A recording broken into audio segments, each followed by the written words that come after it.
Je m'appelle Jean-Christophe, j'ai 54 ans et j'ai eu un lymphome non-Hodgkinien en 2017.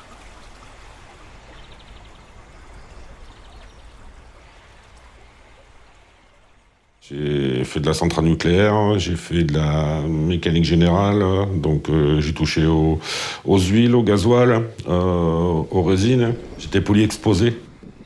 Quand on a travaillé dans des milieux qui sont la radioactivité, la chimie, les produits pétroliers, on ne se rend pas compte que tous les jours on prend des doses. On sait qu'il y a un risque même si on applique les règles de sécurité.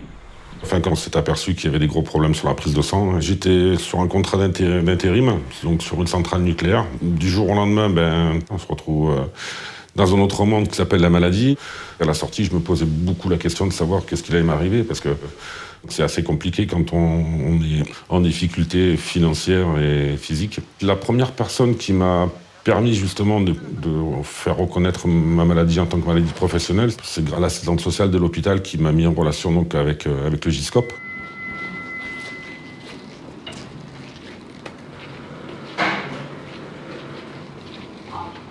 Le GISCOP est le groupement d'intérêt scientifique des cancers d'origine professionnelle.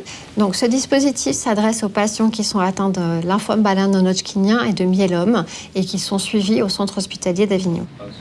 Un comité d'experts va donc pouvoir mettre en valeur ou non les situations d'exposition qu'a pu rencontrer la personne lors de son parcours professionnel. Elle va donc pouvoir bénéficier d'un conseil quant à un engagement éventuel dans cette procédure et ensuite elle va pouvoir bénéficier d'un suivi par l'assistante sociale pour son accompagnement dans toute la procédure de reconnaissance.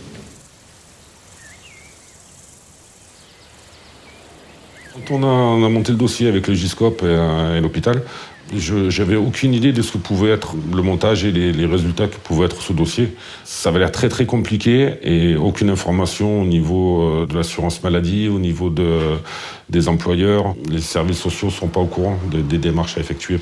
C'est la seule structure qui a vraiment fait quelque chose, c'est le GISCOP. La procédure de reconnaissance maladie professionnelle se fait auprès du dernier régime d'assurance maladie d'appartenance du patient. Il faut que la personne envoie 3 types de documents. Donc, le certificat médical initial qui aura été établi par son médecin, la déclaration de maladie professionnelle munie des certificats de travail, mais également les examens complémentaires relatifs à sa pathologie. J'ai mis au moins 3-4 mois pour pouvoir rassembler mes informations. Donc aller prospecter justement chez mes anciens employeurs sur la caisse de retraite qui m'a permis de retrouver tous mes employeurs. Ça a bien pris 4 à 6 mois avant d'avoir des nouvelles. Honnêtement, j'y croyais pas trop parce que c'est difficile de se dire comment justifier de l'impact professionnel sur une activité aussi longue. Ça a marché, quoi, ça a marché. La maladie, c'est pas que parce qu'on mange mal, parce qu'on a des problèmes de pollution, mais c'est aussi le travail qui tue. Et ça, d'être reconnu, c'est énorme. On ne se sent pas seul responsable du fait de la maladie. C'est une vraie victoire. Ouais.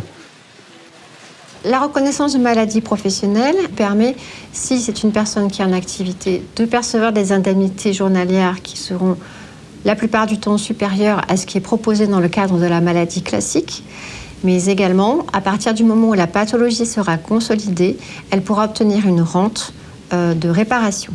Professionnellement, j'aimais mon métier, mais c'est plus possible pour moi, même psychologiquement, de pouvoir toucher des produits qui sont vraiment dangereux, quoi. Donc là, je prépare un diplôme professionnel de conducteur de transport de marchandises. C'est une épreuve aussi pour la mémoire, pour se remettre en question, pour rentrer dans la vie professionnelle. C'est une bonne préparation.